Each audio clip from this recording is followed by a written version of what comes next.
राधे रानी कब तुम कृपा करोगी।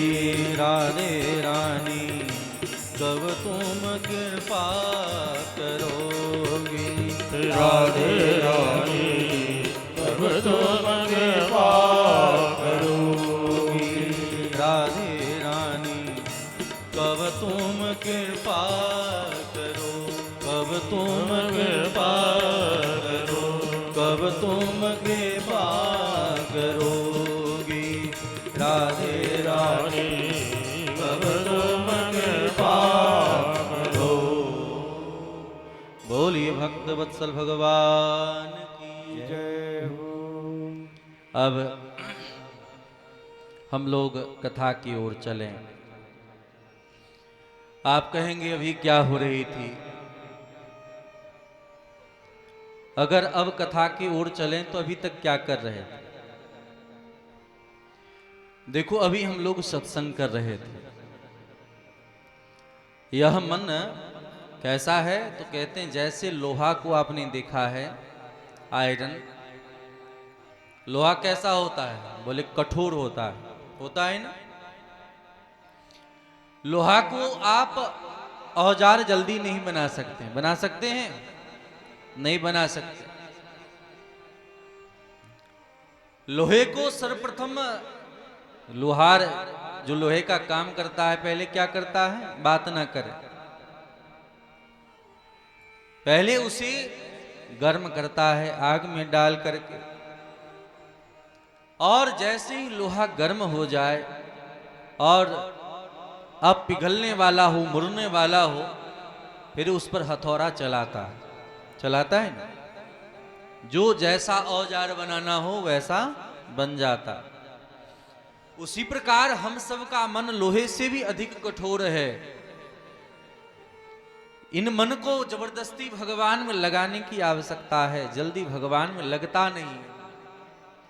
तो भगवान की लीला कथा समझा करके जब हम सबका मन गर्म हो जाता है, भावुक हो जाता है, रस में भीग जाता है, तब उसे हथौड़े, बैराग रूपी हथौड़े से मार करके उस मन को भगवान की ओर ले जाया जाए।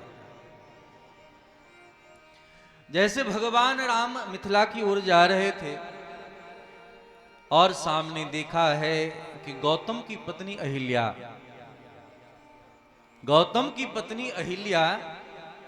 पत्थर बनकर के विराजमान है। सुंदर आश्रम था लेकिन उजरा सा आश्रम लग रहा है।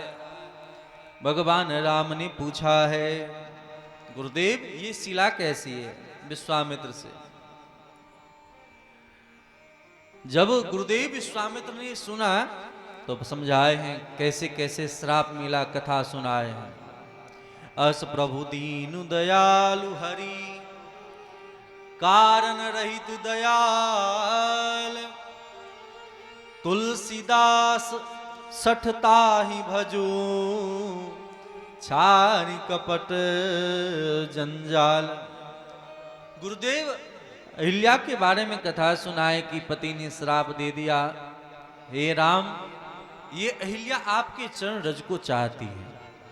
भगवान राम आज इनकी कथा को सुनकर के द्रवीभूत हो गए। देखो ब्राह्मण कुल में उत्पन्न होकर के हमारा रज चाहती है। देखो अगर जातिवाद वर्ण व्यवस्था ग्रंथों में होता तो भगवान राम क्षत्रिय कुल में जन्म लिए, लेकिन सब बड़े बड़े ऋषि मुनि महात्मा सब सम्मान करते हैं। भगवान श्री कृष्ण यदुकुल में जन्म लिए, लेकिन कौन ऐसा है जो भगवान की भक्ति नहीं करता है? करता है कि नहीं? तो भगवान राम ने कहा कि मैं इनके चरण को छू लूं। अरे मेरे चरण रज उड़ करके परे तो उद्धार हो। भगवान ने मानो चरण छूने का अभ्यास किया और चरण रज उड़ करके परा, अहिल्या का उद्धार हो गया। भगवान की बड़ी स्तुति की, परसत पद पावन शोक न सावन। हे गुरुदेव, हे प्रभु, आपने बड़ा हम पर कृपा किया है। ये कृपा का ही तो फल है कि आज आपके दर्शन हठात मुझे हो रहे। बताओ भगवान उसी रास्ता से क्यों जाते?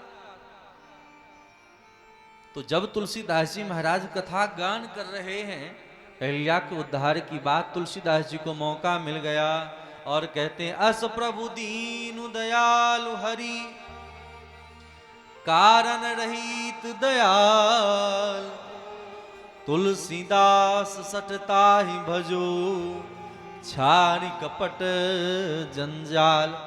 अरे मूढ़ मन, अभी भी भगवान के करुणामय दृश्य को देख करके क्या अपने मन को उनके चरण में नहीं लगा सकते? तो मन को समझा रहे हैं।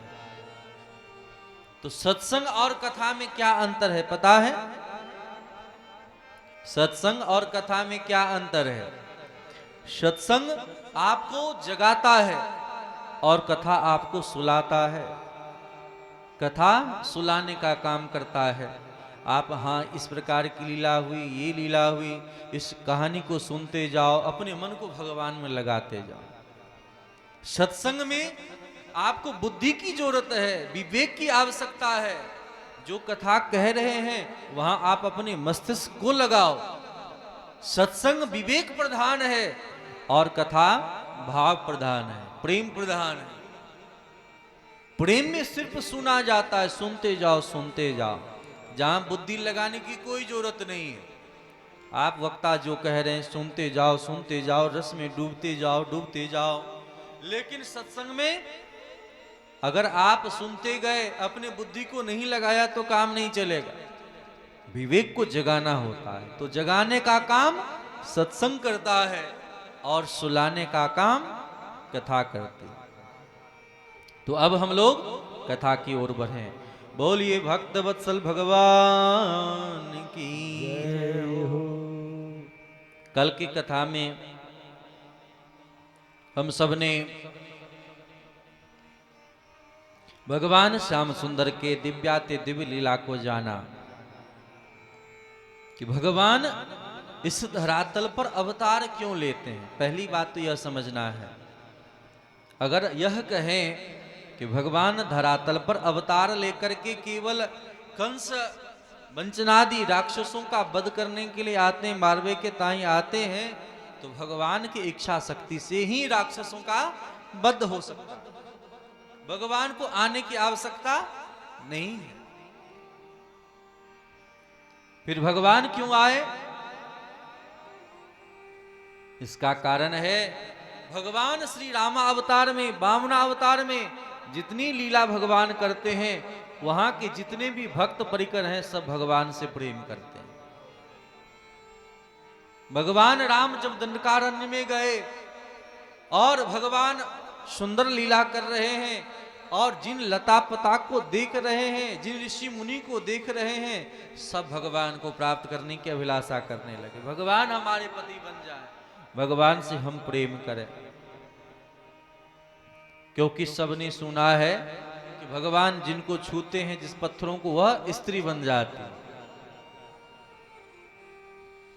तो सब मन ही मन विचार कर रहे हैं भगवान से प्रेम हम सबको हो जाए।